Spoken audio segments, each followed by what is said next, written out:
I want to ask a question. Where are all the TikTok commentators now? You know, the royal commentators, the experts? We see you. So that is a question that many people are quietly asking as more names are circulating in relation to the Epstein files.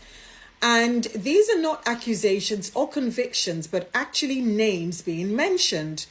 Now, names that are not Meghan's or Harry's, names that belong to European royal houses, names that would normally trigger wall-to-wall commentary if the rules were applied evenly.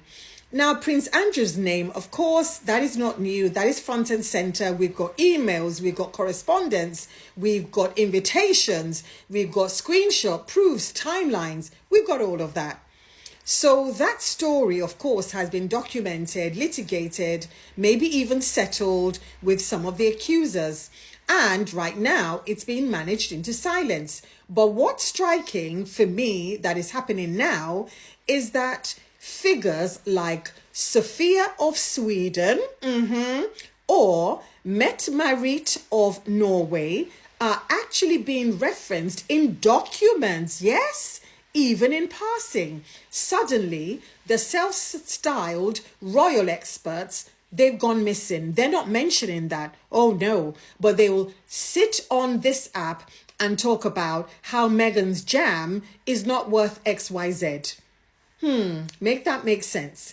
But anyway, and let's be clear though, before anyone starts shouting, being mentioned in files is not the same as being accused of wrongdoing, as I know they will. That distinction absolutely matters. It matters legally, ethically, and morally. But here's the point. The same caution has never been extended to Meghan. When Meghan becomes implicated in something, even by insinuation, what do we have? It's being discussed to death.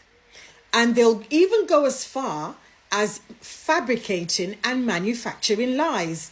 But in the cases of these two royal women, silence is what we expect. And in Meghan's case, when she is silent, that becomes guilt. And the absence of evidence in her case becomes suspicious. But when it's establishment royalty, suddenly everybody remembers nuance. That's not accidental. That is hierarchy. What we're watching right now is about facts, and it's about permission. Because who is it acceptable to speculate about? Who is it safe to question? Who can be dissected for clicks without any consequences? And as we know, Meghan is the answer, because you can do anything to her. And the royal family, they're going to look the other way. No one's going to care. The establishment, and the press will, they'll just wail on, pile on. And Meghan has been designated the safe target for years. She absorbs scrutiny so that other people don't have to. This is why you will see endless TikToks. Yes, I know who you are. Endless TikToks about her chocolates, about the font on her website, the timing of her jam drop, and not a single serious breakdown of why the Epstein network intersected with so many powerful institutions across countries, industries, and monarchies. Because that conversation will get very uncomfortable very fast. And it requires you to ask certain questions like who was protected, who was warned, who looked away, and who benefited from the silence. And once you start asking questions, you can't stop at Andrew, because once you pull the Andrew thread, the whole thing pulls away, because that is the part that a lot of commentators do not want you to touch. There is also something else going on, I believe. I believe audience conditioning is going on, because royal commentary online has become less about analysis, which is what I try to do, and it's become more about ritual, the same villains, the same talking points, the same outrage cycle. And Meghan is the character that everyone has been trained to react to, to shift the focus. And the algorithm doesn't reward you the same way if you shift the focus. So if you don't talk about Meghan, you don't get the clicks. If you don't talk about Meghan or Harry, you don't get the engagement. So what do? Even in things not concerning Harry and Meghan, they will attach their name to a headline. Meghan's school teacher that ran the post office in the village that was blah, blah, blah, blah, blah, has been caught doing XYZ. That's what you get. Because palace access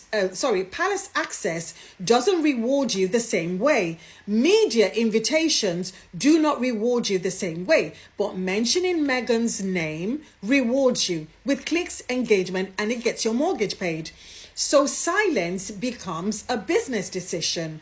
And then there's the gendered layer. And when Sarah Ferguson spoke casually about her daughters being at shagging parties, that should have triggered serious discussion about aristocratic culture, boundaries, and normalization. Instead, a shrug, a laugh, a collective decision to pretend that it never happened. But Meghan holding hands with her own husband, that becomes a scandal. And we've actually had podcasters, women of a certain colour and ilk and age, actually say that they are annoyed, irritated and disgusted that she's always holding her husband's hand. Yes, that was actually a subject of a podcast. So this isn't really me defending or accusing any individual that's been named in the document. It's about me exposing the double standard in attention. And if royal commentators were truly interested in accountability, they would be talking about patterns, power structures, and institutional protection that I talk about and that I'm writing about, actually, not just personalities that they are allowed to criticize. And here's the uncomfortable truth. Meghan didn't break the system. She revealed it. She exposed it. And she exposed it by leaving, by speaking, and by refusing to play the assigned role of scapegoat. So when people ask, where are the royal commentators now? The answer is simple.